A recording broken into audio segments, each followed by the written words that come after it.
Hello Bloggineers! Today we're going to unbox and review Harry Potter Hogwarts Battle, a cooperative deck building game from the OP. And this is for ages 11 and up and 2 to 4 players.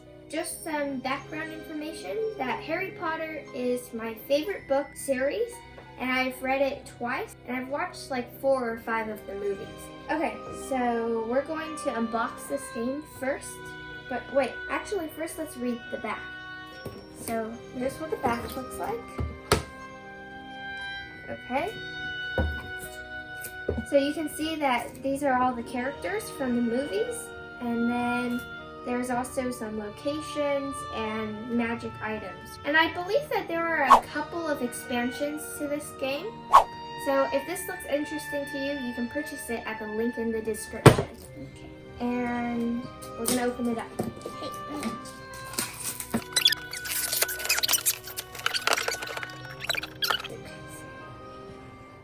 A magical suitcase? I don't know. Okay, so that's probably the game board. Yes, the game board I'm gonna open up first. It's gonna be gigantic. Wait, this is the game board? Oh, yep. Okay. Oh, and there's a picture of the Marauders map on the back for those of you who know what it is. Oh look, it says game 1. So there's what? Game 1? Yeah. Oh, is it a legacy game? I don't think so. Wait, there's like 7 games. What's this about? It's a legacy game. So maybe this is a legacy game, I'm not sure. Or it's just a regular game. Maybe you just play it 7 times. I'm not sure. But this is the rule book for game 1, and then I have no idea. Oh yes, maybe it could be a legacy game actually. Because you can see that we store the game 2 rules here, and then game 3 rules here, game 4, game 5, game 6, game 7. So maybe each game represents like one of the books or something. Okay. Oh yeah, there's 7 books, but there's a bit more since they're coming out tomorrow. No, they aren't. No, they aren't? Okay, here's like a health board. Probably for the different bad guys. What's this? These are dark arts cards. Oh, so dark arts cards would go here, and then villain cards, and then location cards, and then proficiency cards, Hogwarts cards, Neville cards, Ron cards, Harry cards, and Hermione cards. Okay? Oh, what's this? Whoa, these things are like heavy. Let me feel. It can't be that.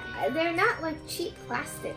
These are actually pretty good. It can't be that heavy. Just give it to me. Oh, these have like skulls on them.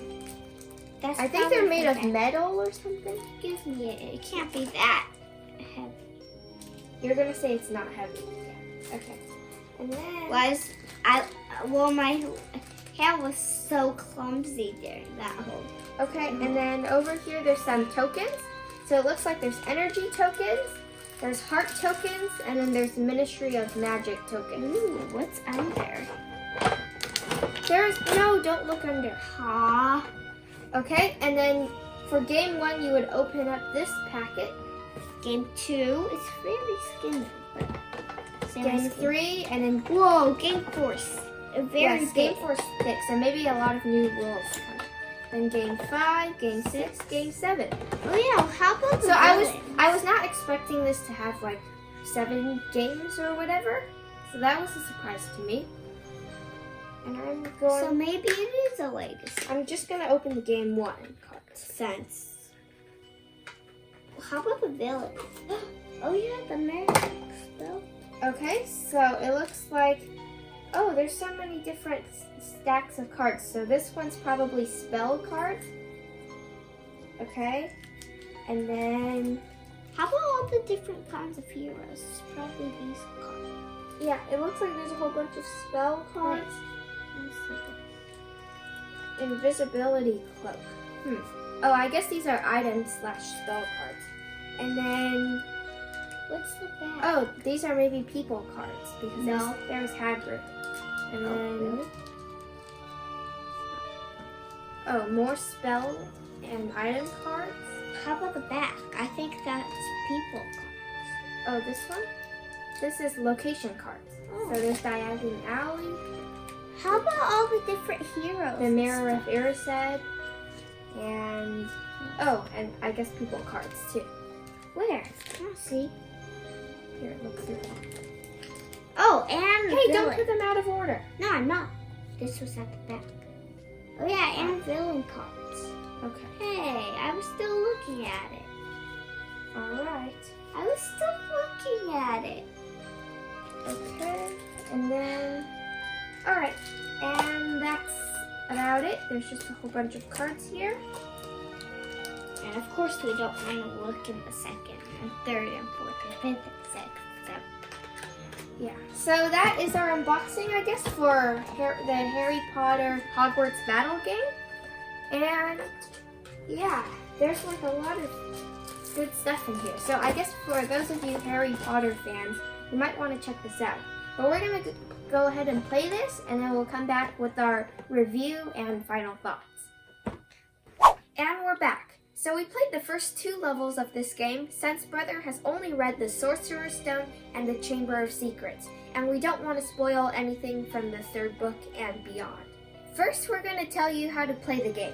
The goal of the game is to defeat all the villains before they gain control of all the locations. On your turn, you first reveal and resolve the Dark Arts events. These cards have a variety of detrimental effects, such as villains gaining control of a location or heroes losing health. If you lose all of your health, you are stunned. Immediately discard any tokens you may have on your board and discard half of the cards in your hands rounded down. And add 1 villain control token to the location. After playing out the rest of the turn, reset your health back to 10. Then you resolve all the villain abilities. These are also bad. Next, play the Hogwarts cards and take hero actions. The actions are 1. Play cards to gain resources and generate effects that place cards in the discard pile. 2. Assign attacks to villains. The villain is defeated when the number of attack tokens is equal to its health. And 3. Use influence to acquire new cards which are placed in your discard pile unless otherwise noted. When your deck runs out of cards, you'll shuffle the discard pile to form a new deck including these newly acquired cards. The game ends either when you defeat all the villains or when the villains gain control of all the locations. And now our final thoughts. Brother, what's your favorite part of the game? My favorite part of the game is defeating the villains. And then my favorite part, well, first of all, I just want to mention this is a deck building game similar to like Dominion, which is part of the reason why I really like this. Except the difference is in this game it's cooperative, so everyone in your team is working together to defeat the villains. I really like how similar this is to the book. I feel like if you're a Harry Potter fan, you'll really like this because there's like the spells, the items, there's like the sorting hat, many different spells. There's people from the book in this game, and it's just, when you're playing it, it really feels like you're in the magical world of Harry Potter. Another thing I'd like to point out is each level is way more difficult than the last. For example, after we played the first game, we thought, okay, this is a really easy game. But then playing the second level, you have to defeat way more villains, and there's like a lot more things to do. And also, we got So I kind of like how you slowly build your way up to the most difficult level. And I do think that the next 5 games that we play will be even more difficult, but also more fun, because there's going to be more characters, more items, more spells introduced. And lastly, another thing I really like about this game is the characters, which is Harry, Hermione, Ron, and Neville. They'll become more experienced as time goes on, which And reflects they'll the get 7 years in the real series. So yeah, so I think as time progresses, they'll just become more powerful overall. So that is our thoughts about Harry Potter. I really recommend this game because we really enjoyed playing it, especially if you're a Harry Potter fan. And I do hope that Brother finishes reading the series soon so we can play the other levels. So if this looks interesting to you, you can purchase it at the link in the description. And there's also a couple of expansions to this game as well. There's a box of monsters and charms and potions. And that's all. Bye-bye.